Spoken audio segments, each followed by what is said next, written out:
네, 오늘 오후 시간에도 함께 모여주신 여러분들을 환영하고 축복합니다. 지난 시간 내용을 함께 복습하면서 또 오늘 내용을 또 이어가도록 하겠습니다. 지난 시간에 솔로몬의 범죄와 타락에 대해서 잠시 살펴봤죠. 크게는 세 가지의 내용이 있습니다. 우리 여러분 프린트물에 보시면 이방 여인들과의 결혼과 우상 숭배라고 되어 있습니다. 이 외교적 평화와 질서를 위한 수단이 그 당시에는 가장 쉬웠던 방법 중에 하나가 혼인정책이었죠. 네, 주변의 이웃 나라들 또한 귀족들과 서로 통혼하고 결혼함으로 인해서 서로 함께 계약을 맺게 되는 일이 그 당시에는 참 쉬운 방법 중에 하나였습니다. 그런데 문제는 뭐냐? 이방의 여인들을 받아들임으로 인해서 무엇이 함께 들어올까요? 이방의 종교를 함께 받아들이게 됩니다. 그러니까 이방의 종교를 받아들이니까 그 다음에 일어나는 게 당연히 어떻게 됩니까? 우상 숭배를 저지르게 됩니다. 그러니까 단지 그냥 이방의 여인을 만나지 말아라 이런 의미가 아니에요. 성경은 이방의 여인을 만남으로 인해서 그 뒤에 나타나게 될 이방의 종교가 함께 들어오게 되고 그 이방의 종교를 통해서 하나님보다 이방의 신, 우상 숭배를 저지를 수 있는 부분 때문에 그렇게 이방의 여인 가운데 함께 할 것을 경고하고 있습니다. 하지 말라 말씀하고 있습니다. 두 번째는 그래서 솔로몬 가운데 1000명의 여인들을 얻게 됩니다. 300명은 본처라고 할까요? 네, 700명은 후처라고 할까요? 아무튼 그랬습니다. 네, 참 이게 한 명도 감사한데 제가 힘들다고 절대 안 했습니다. 여러분 오해하시면 안 됩니다. 한 명도 감사한데 1000명은 참 이게 힘들 것 같습니다. 네. 두 번째는 이방 왕정 체제를 답습하게 됩니다. 신명기 율법을 어겼죠. 그러니까 하나님께서는 신명기 가운데 율법으로 말씀하셨던 게 뭐냐면 너희 가운데 왕을 정말 구하게 된다라면 이러이러한 문제가 생길 수 있다. 그것이 무엇이었냐면 많은 말과 병거를 얻게 되고 많은 아내를 둘 수도 있고 또 많은 금은보화와 부를 축적할 수도 있다. 그런 여러 가지들 이게 세상 왕정 체제에서 얻게 되는 거거든요. 그런데 이것을 얻는 것이 문제가 아니라 그것을 많이 얻으려고 함으로 인해서 결과적으로 하나님을 신뢰하지 않는 거죠. 자신이 얼마나 많은 업적을 이루었는가, 또한 세상적인 많은 물질과 권력과 명예를 통해서 자신이 왕이라는 어떤 권력에 대한 부분을 스스로 가운데 높이게 되죠. 그 중에 대표적인 것이 우리가 잘 아는 것처럼 다윗이 인구조사를 했던 부분입니다.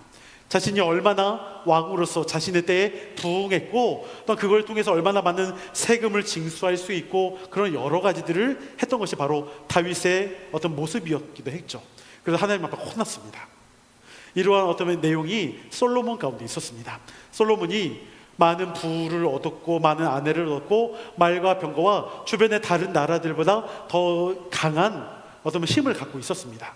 근데 그걸로 인해서 오히려 더 많은 자기 스스로를 높이려고 했던 부분들이 많았다는 것이죠.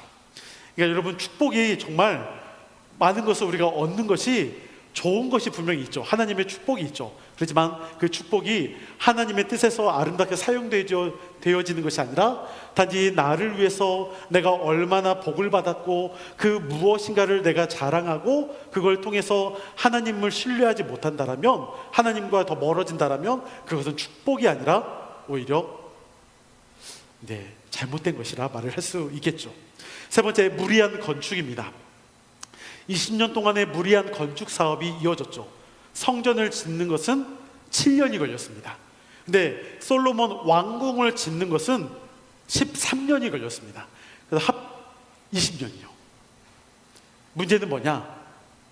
20년 동안 여러분 일을 누가 합니까? 백성들이 해야 하잖아요. 그러니까 무리한 강제 노동력이 거기에 들어가게 되죠.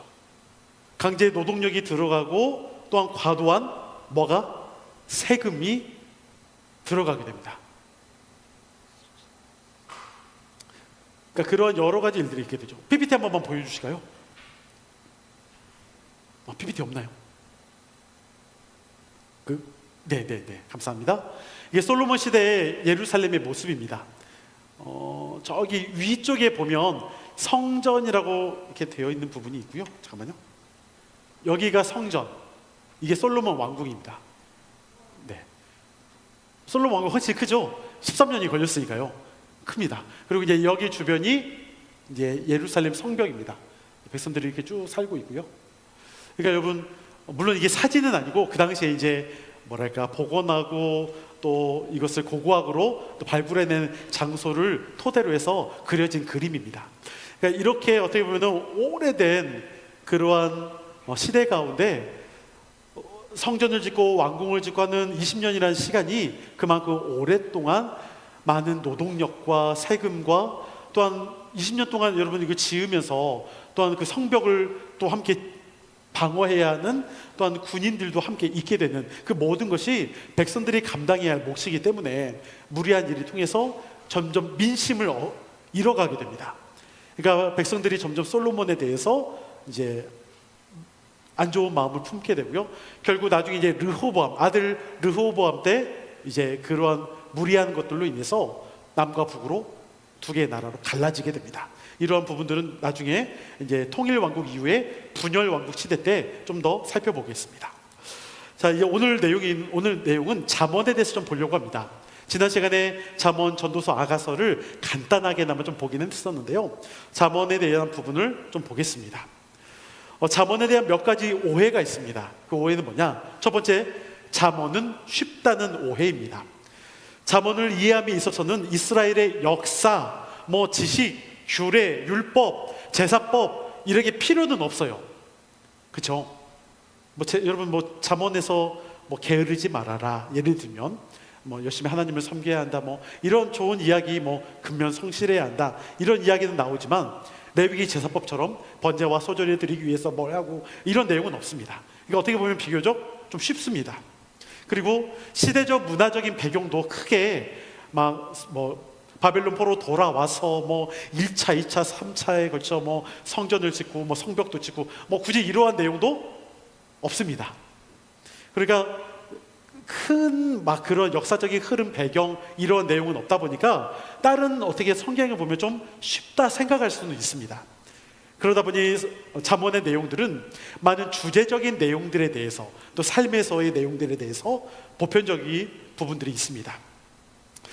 다른 성경에 비해 비교적 쉽다고 생각하는데 그러나 이는 번역을 통해 그렇게 우리에게 해석해 놨기 때문이지 실제로는 원문 자체는 저도 원문을 좀 살펴봤는데 이게 좀 어렵습니다. 왜냐하면 원문이 우리가 생각하는 구어체처럼 누가 누구를 무엇을 했다 이러한 형식으로 되어 있지 않고요. 주어가 앞에 있으면 동사가 저기 뒤에쯤 있어요. 그러니까 중간의 내용은 다른 미사 여구들이 엄청 많아요. 그러니까 이게 많다 보니까 이게 한 문장 가운데 있는 것이 아니라 여러 개의 주제들이 그 안에 함께 들어가 있을 때가 많습니다. 그러니까 이런 문체다 보니까 다른 신약 성경이든 구약 성경이든 이러한 내용의 문체가 다른 데서는 없어요. 그래서 잠언이 우리가 보기에는 쉽게 느껴질지 모르지만 실제로 이스라엘 백성들에게는 잠언이 참 어려운 말씀입니다. 또 하나로 통일된 말씀이 아니에요. 여러 주제들이 막 섞여 있습니다. 1장에 나오는 주제가 나중에 5장에 나오고 5장에 나오는 또 주제가 나중에 12장에서 나오고 서로 그렇게 막 반복되어 나타나다 보니까 어떤 동일한 통일성에 대한 부분을 발견하기가 어렵다라고 합니다. 그래서 잠언이 그런 조금 어려운 부분들이 있습니다. 이러한 부분들을 통해서 우리 좀 다시 한번 생각해 보는 것은 잠언 안에는 주제적인 요소들이 많이 있지만 그 주제적인 요소 안에서 또 하나님께서 우리에게 말씀하시는 부분, 그러니까 생활적인 규범인 것 같아요. 보통 이스라엘의 율법, 규례는 제사 형식과 또 그러한 것들을 또 체계적으로 잡는 것을 중점으로 두고 있다라면 잠언의 말씀은 우리의 생활 안에서 굳이 이걸 지키지 않아도 법에 걸리는 건 아니에요. 예를 들어서 우리 자녀들이 여러분 아침에 여기 계신 자녀분들은 좀 젊은 자녀들이 별로 없나요? 하여튼 자녀들 가운데 어렸을 때 만약에 아침에 좀 늦게 일어났어요. 밥을 좀 안 먹었어요. 늦게 성실하지 못했어요. 그것 때문에 경찰서에 잡혀갈까요? 아마 그렇게 잡혀간다고 하면 우리 자녀들 중에 남아있는 자녀들은 없을 거예요. 만약에 우리 자녀들 가운데 좀 늦잠 잤어요. 그러면 그것 때문에 우리가 잡혀가나요? 그런 것도 없죠. 그러니까 잠언에서 나오는 규례, 율법 이런 것들은 없어요. 말 그대로 그냥 생활 가운데서 게으르지 말아라, 부지런해라, 근면성실해라, 우리 열심히 살아야 한다. 그러니까 그러한 어쩌면 조금의 우리의 삶에서 도움이 되는 그러한 이야기들을 할 뿐입니다. 그러니까 그러한 것들을 좀 우리가 기억을 하면서 말씀을 보면 좋겠습니다. 두 번째, 잠언의 내용이 윤리 도덕적 교훈이라는 오해입니다. 착하게 살자라는 것은 동서고금을 막론하고 윤리와 도덕의 핵심입니다. 윤리와 도덕의 핵심이죠. 물론 이는 때와 장소, 문화에 따라 기준이나 상황이 조금씩 다를 수는 있습니다. 잠언은 윤리와 도덕이라는 질그릇에 담긴 보배이자 진리입니다. 그렇지만 단지 잠언을 윤리와 도덕이라는 안경을 쓰고 이해한다면 이것은 마치 보배는 버리고 질그릇만 챙기는 격입니다. 잠언이 만약 윤리 도덕 지침서였다면 오히려 유대 문헌들, 탈무드, 벤시라, 집에서 미슈나, 그러니까 이러한 여러 문헌들이 오히려 성경에 들어오는 것이 좀 더 맞습니다. 왜냐하면 탈무드나 미슈나 여러 집에서가 외경이에요. 외경은 우리가 성경으로 인정하지 않거든요. 그런데 그것이 오히려 다른 것들도 성경 안에 들어올 수가 있어야겠죠. 하지만 그러지 않습니다. 오히려 잠언은 윤리 도덕적인 것을 말하는 책이 아닙니다. 잠언 안에 우리가 가장 중요한 여호와를 경외하는 것이 과연 무엇이냐, 그것에 대한 연결점이 분명히 있기 때문에 아까 말했던 질그릇에 담긴 보배를 봐야지 단지 눈에 보여지는 질그릇에 우리가 중심을 둬서는 안 된다라고 볼 수가 있습니다. 예를 들어 이런 거죠. 여러분 창세기 38장에 보면 유다와 다말 이야기가 있습니다. 유다와 다말이 여러분 어떤 관계일까요? 시아버지와 며느리 관계죠. 근데 우리가 단지 그냥 그 내용만, 창세기 38장의 내용만 보면 어떤 일이 있습니까? 시아버지와 며느리 간의 관계. 근데 거기서 여러분 낳은 이 아들이 우리가 생각할 때 말이 안 되잖아요. 그런데 하나님께서 그 성경 안에 그 이야기를 한 것은 유다 가운데 자손이 끊이지 않도록 하나님이 하신 어떤 그런 하나님의 깊은 뜻이 그 가운데 있는 것이죠. 여러분 호세아서에 보면 가늠한 여인 고멜을 호세아가 데려와서 자신의 아내로 삼아야 합니다. 우리가 생각할 때 이렇게 말하면 여러분 죄송합니다. 여러분들의 자녀들 가운데 참 그런 여인을 며느리로 데려오려고 한다면 여러분들은 그럴 수 있지 뭐, 하나님이 뜻인데 뭐, 여러분 이렇게 받아들이실 수 있으십니까? 이게 좀 쉽지는 않잖아요. 이게 쉬운 일은 아니잖아요. 그러니까 우리가 생각해 보면 호세아서의 말씀도 어떻게 하나님이 그럴 수 있을까? 왜 하나님이 그렇게밖에 할 수 없을까? 이러한 부분들을 우리가 궁금하며 의문을 품을 수는 있지만 실제로 호세아와 아내 고멜의 그 관계를 하나님이 말씀하시는 건 뭐냐면 이스라엘과 하나님의 관계였죠. 하나님은 호세아처럼 가늠한 여인 고멜을 데려왔던 것처럼 이스라엘이 가늠한 여인임을 말씀함으로 인해서 하나님이 어떻게 이스라엘을 사랑하시는지, 비록 가늠하고 하나님을 떠났지만 그래도 그들을 붙잡아 오시는 하나님의 사랑을 보여주는 내용이 안에 담겨 있는 것이죠. 그러니까 눈에 보여지는 겉의 것만 우리가 볼 수 없다. 잠언서도 마찬가지입니다. 눈에 보여지는 어떤 도덕 윤리적인 것, 여기에만 집중하면 그 안에 담겨있는 하나님의 경외에 대해서, 지혜에 대해서 그것을 알 수가 없다라는 것이죠. 그것을 좀 기억하면서 말씀을 보면 좋겠습니다. 잠언의 구조입니다. 잠언의 구조는 대상에 따른 구조와 지혜자와 내용에 따른 구조를 제가 좀 두 가지로 나눠봤습니다. 1장부터 9장까지의 내용은 젊은이를 위한 지혜, 10장부터 24장은 모든 사람을 위한 지혜, 25장부터 31장은 지도자를 위한 지혜로 좀 우리가 생각해 볼 수가 있습니다. 뭐 내용은 여러분 굳이 지금 여기 다 다루지는 않겠습니다. 그리고 두 번째, 지혜자와 내용에 따른 구조에 대한 내용입니다.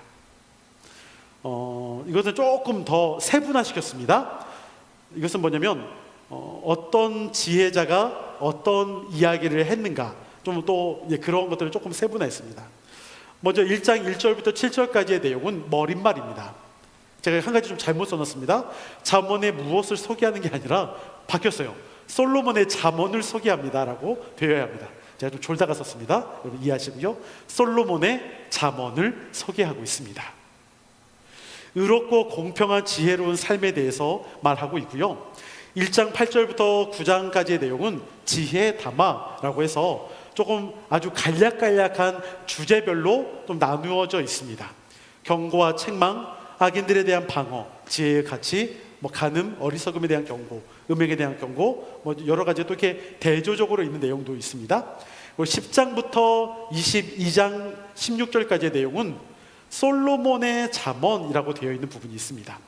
여기서는 훈계와 권면보다는 대조적 주제를 통해 좀 다루고 있는 내용이 있습니다. 대조적 주제입니다. 그리고 그 밑에 22장 17절부터 24장까지 24장 22절까지는 지혜자의 말, 이 지혜자가 누군지는 모르겠어요.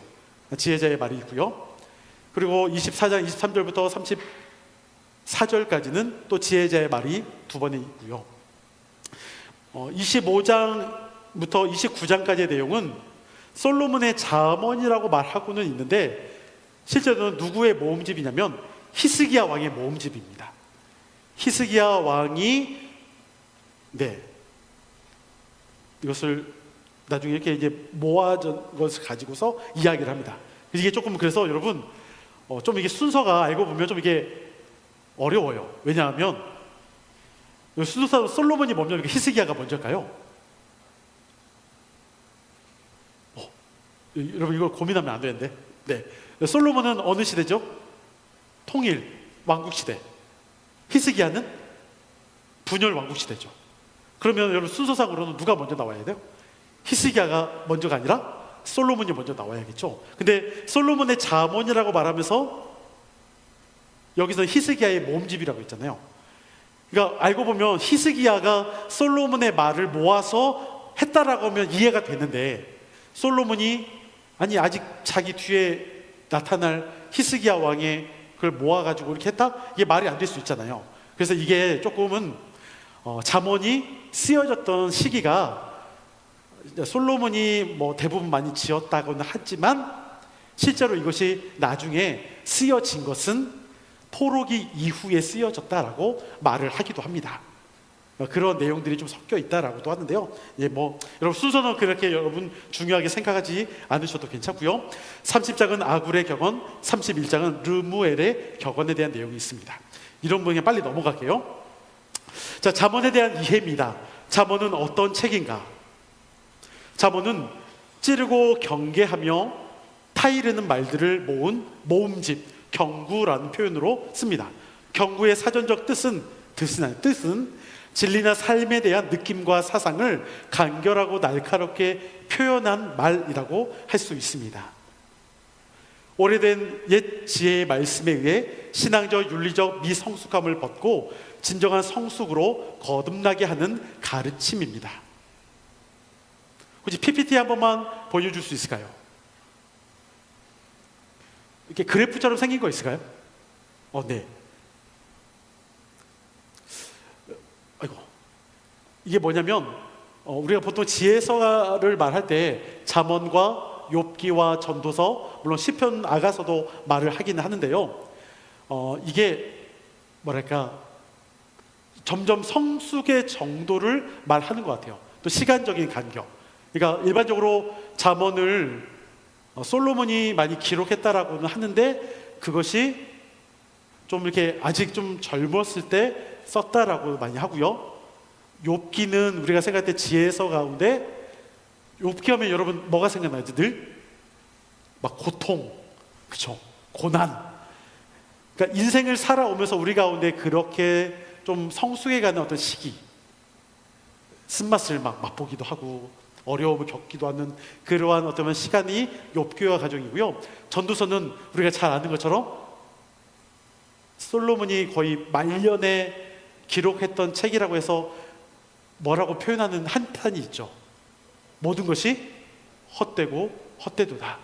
그러니까 인생을 살아오면서 다 자기가 해볼 거 다 해봤지만 결과적으로 다 헛되더라.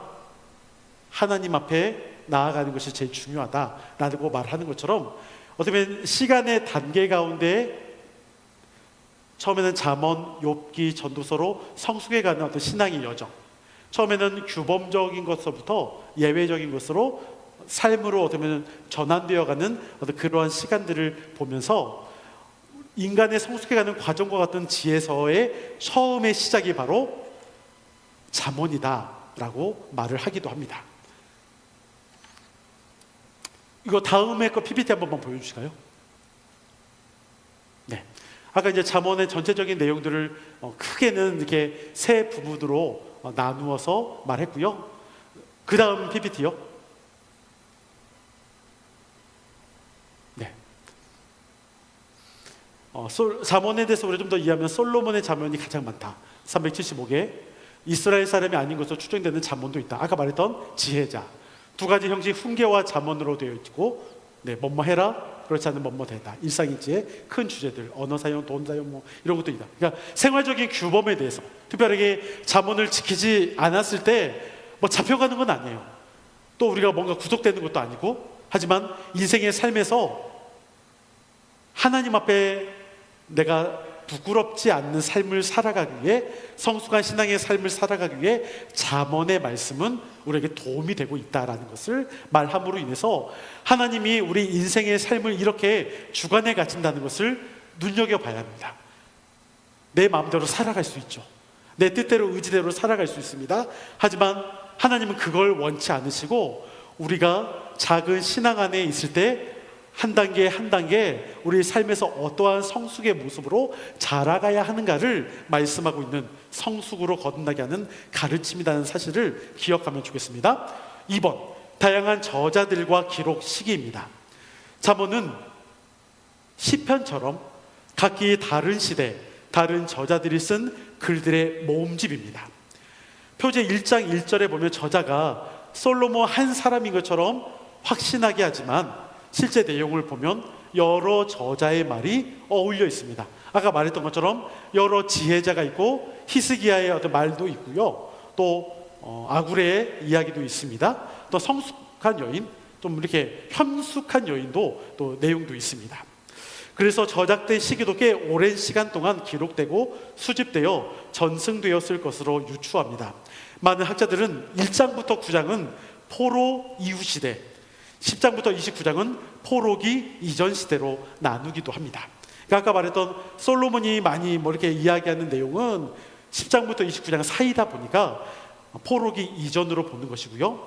앞에 1장부터 9장은 포로 이후의 내용이다라고 말을 하기도 합니다. 잠언의 지혜는 무엇인가? 삶과 지혜의 관계입니다. 사람들은 삶에 대해 성공과 행복을 생각할 수밖에 없습니다. 그렇지만 잠언에서 말하는 성공과 행복은 삶을 어떻게 살아가야 하는 것인지 말하고 있습니다. 그리고 그것이 지혜를 통해 가능한 것이며 무엇을 이룰 것인가 보다는 뭘 강조할까요? 어떻게 살아갈 것인가를 강조하고 있습니다.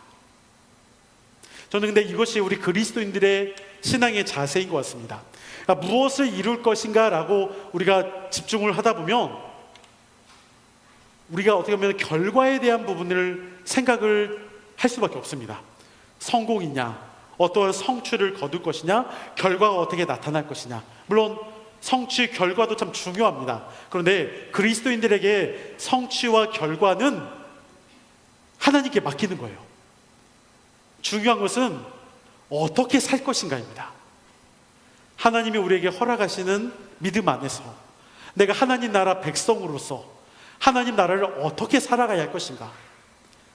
말씀이 나에게 주어졌다면 그 말씀을 토대로 내가 어떤 믿음 안에 살아갈 것인가를 매일매일 고민하고 살아가야 합니다. 그런데 세상의 사람들은 무엇을 이룰 것인가에 대한 성취와 결과에 초점이 맞춰져 있죠. 그러다 보니까 어떤 결과에 대해서 그것을 해내지 못하면 그거에 대한 때로는 페널티가 있거나 그거에 대해서 능력이 없다고 치부를 하거나, 물론 교회 내에도 분명히 결과에 대해서는 필요합니다. 그런데 그 결과는 과정의 그 가운데서 얻게 되어지는 것이니까 과정을 어떻게 우리가 살아갈 것인가, 그것에 집중하다 보면 하나님께서 그 결과에 대해서 말씀하시지 않을까 싶습니다. 두 번째, 삶의 예배인 지혜입니다. 구약의 다른 지혜서처럼 잠언도 살몬으로 드리는 예배를 강조하고 있습니다. 성막이나 성전에서 제사로 드리는 예배의 삶에 초점을 둔 것이 아니라 가정과 시장과 광장 등 사회 곳곳으로 확대되는 삶의 문제를 다룹니다. 사람들 안에서의 관계성을 기초로 한 분야로 볼 수가 있죠. 그 안에는 보편적 질서와 인격, 올바른 행동 양식과 신앙적 가치관에 대해서도 말하고 있습니다. 자기 중심적 삶의 자세에서 하나님 중심의 보편적 삶으로 확장됩니다. 또 하나님과의 관계와 이웃과의 올바른 관계를 맺고 삶을 조화시켜가는 과정이 필요합니다. 여러분, 제가 전에 설교하다가 제 친구 이야기를 한번 한 적이 있습니다. 제 친구가 자동차 공업사 하는데 좀 이렇게 정직하게 하는 것이 아니라 부부가 한 10만 원 드는 거 한 100만 원 그냥 나쁘게 말해서 100만 원 후려쳐가지고 그냥 막 하는 경우도 있잖아요. 근데 그게 얼마나 큰 잘못이에요. 그러지 않을까요? 물론 자기는 돈 벌고 좋겠죠. 그런데 그게 과연 정직한 모습일까? 예전에 제가 전에 있던 교회가 아니라 제가 전에 여기 사역할 때 아마 우리 정영근 안수지사님 아실 것 같아요. 여기 남국 사거리 지나서 저쪽으로 신림 쪽으로 가다 보면 모 주유소가 있어요. 근데 그 주유소가 한 달 동안 영업을 안 한 적이 있었습니다. 나중에 알고 보니까 왜 안 했냐면 물을 탔어요. 그래가지고 맞죠, 정영근 지사님? 네, 그래가지고 한 달 정도를 영업을 안 했습니다. 물론 그분이 뭐 교회를 다녔는지 안 다녔는지 뭐 제가 알 수는 없어요. 그렇지만 여러분, 일상의 우리의 삶에서도 도덕과 윤리에 대한 부분은 참 우리가 지켜가야 할 것이 있잖아요. 물론 법적인 것도 잘못되면 잡혀가고 뭐 제재를 받는 것도 사실입니다. 그런데 한 사람의 인간으로서의 우리의 양심과 도덕과 윤리에 대한 부분은 어떻게 보면 우리 그리스도인들이 참 이러한 것들을 잘 안 지키고 살아가는 경우가 참 많습니다. 네, 제가 금요일에 제가 설교하면서 예화를 든 것 중에 뭐 여기 계시니까 여러분들도 전철에서 여러분 자리가 났을 때 내가 이렇게 가서 자리에 앉고 싶었지만 제가 목격한 것 중에 하나 뭐였냐면요, 누가 이렇게 걸어가는데 자리를 앉으려고 가는데 어떤 분이 가방을 거기다 확 던지더라고요.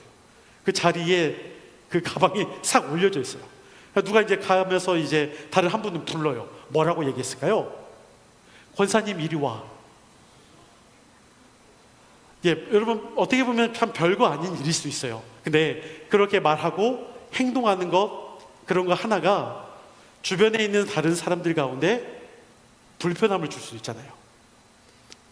왜 믿는 사람들이 저래? 물론 정말 다리가 아파서 뭐 그럴 수도 있다라고 그냥 잘 이렇게 생각해 볼 수도 있지만, 근데 그러한 모습들이 우리 가운데 참 쉽게 있습니다. 당연한 권리라고 스스로 누리면서 말할 수 있는 것들, 근데 여러분, 당연하게 내가 누릴 수 있는 것일 수 있지만 그것을 좀 더 당연하게 누리지 않으면 오히려 더 풍성한 은혜가 있더라고요. 당연하다 여기는 것을 내가 좀 더 불편하게 감수하면 더 나은 것이 있습니다. 아니면 다른 사람들이 그 영향을 좋게 받을 수도 있고요. 그러니까 그러한 부분들을 우리가 좀 생각하면 좋지 않을까 싶습니다. 세 번째, 옛 것과 새 것이 만나는 지혜입니다. 잠언은 경험이 부족한 젊은이에게 지혜를 통해 성숙한 성장을 이루도록 합니다. 그래서 가르치고 전수하는 지혜자들은 모든 비용을 들여 지혜를 얻으라고 권합니다. 부모는 삶의 경험과 교훈을 자녀에게, 그 자녀는 다음 세대 자녀에게, 삶의 경험과 부모 세대로부터 받은 삶의 진리를 전달합니다. 따라서 잠언은 옛것과 새것이 만나 더 나은 삶을 제시하는 지혜 운동이라 할 수 있습니다. 잠언에는 복지를 위한 삶의 기술과 직관, 행복, 건강, 부, 명예, 장수 등도 언급하기 때문에 실용주의적 성격이 강할 수 있습니다. 그러나 단지 그것을 얻기 위한 책이라면 더 좋은 책들이 얼마든지 있습니다. 잠언은 그러한 실용주의적 내용이 있지만 그러한 보편성에도 불구하고 하나님 안에서 이루어지는 신앙적 진리를 우선시하고 있다는 사실을 기억해야 합니다. 저는 우리가 잠언에 말씀하는 것처럼 하나님의 말씀을 가까이 하고 그 말씀대로 살아가는으로 인해서 우리의 자녀들에게 그 신앙의 유산이, 근데 단지 그냥 예수님 잘 믿어 교회 생활 우리가 안 빠지고 잘하고 단지 이것만이 아니라 우리의 삶에서도 우리의 자녀들이 참 건강하게 살아갈 수 있도록 잘 전해져야 하는 것 같아요. 우리의 자녀들 가운데 정말 옳고 그름에 대한 부분뿐만이 아니라 정의롭고 공의로운 것, 또한 도덕 윤리적인 것, 그 모든 것이 자녀들에게 서로가 잘 아름답게 전해져 가야 할 것이 필요한데 내 신앙에 대해서 그것이 끊어진다라면 여러분 참 이게 안타까운 현실일 수밖에 없지 않을까요? 네 번째는 여호와를 경외하라입니다. 제일 중요한 주제입니다. 잠언 전체를 아우르는 가장 강력한 지혜의 개념은 단연코 여호와 경외입니다.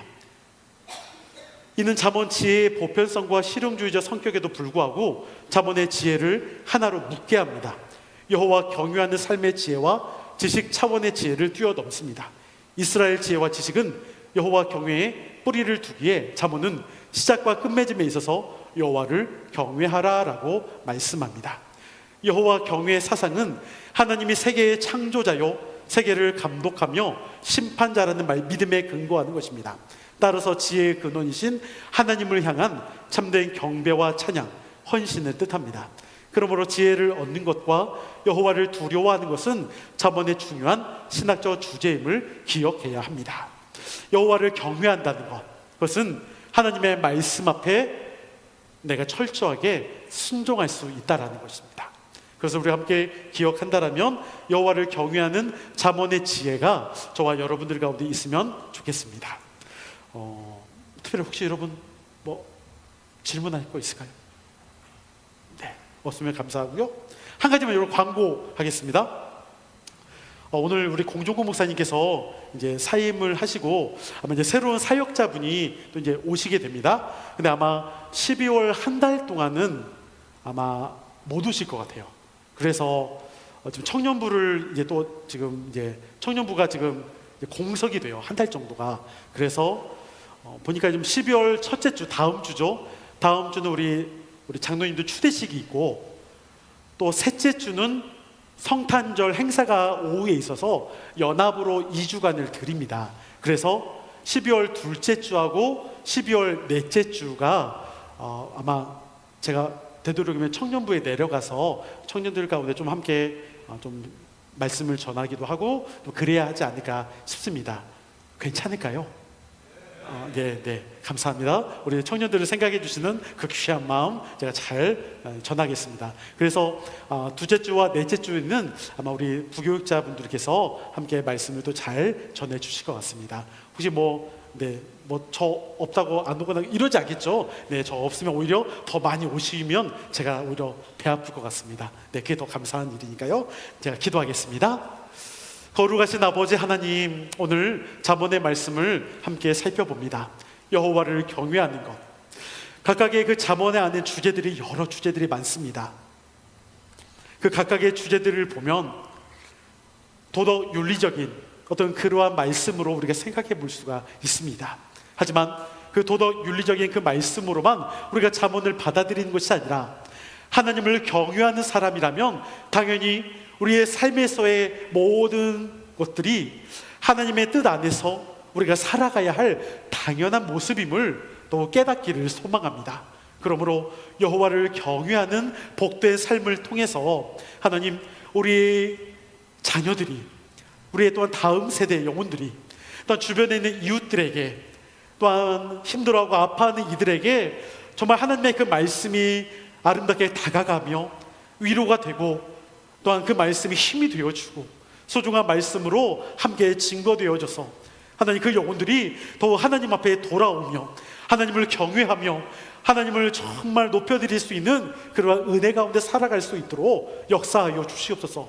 하나님 나라 백성이 하나님 나라를 어떻게 살아가야 하는지를 깨닫게 하여 주시고, 날마다 하나님의 나라를 아름답게 이루어갈 수 있는 하나님의 복된 자녀들이 우리가 될 수 있도록 주께서 날마다 믿음의 믿음을 말씀으로 인도하여 주시옵소서.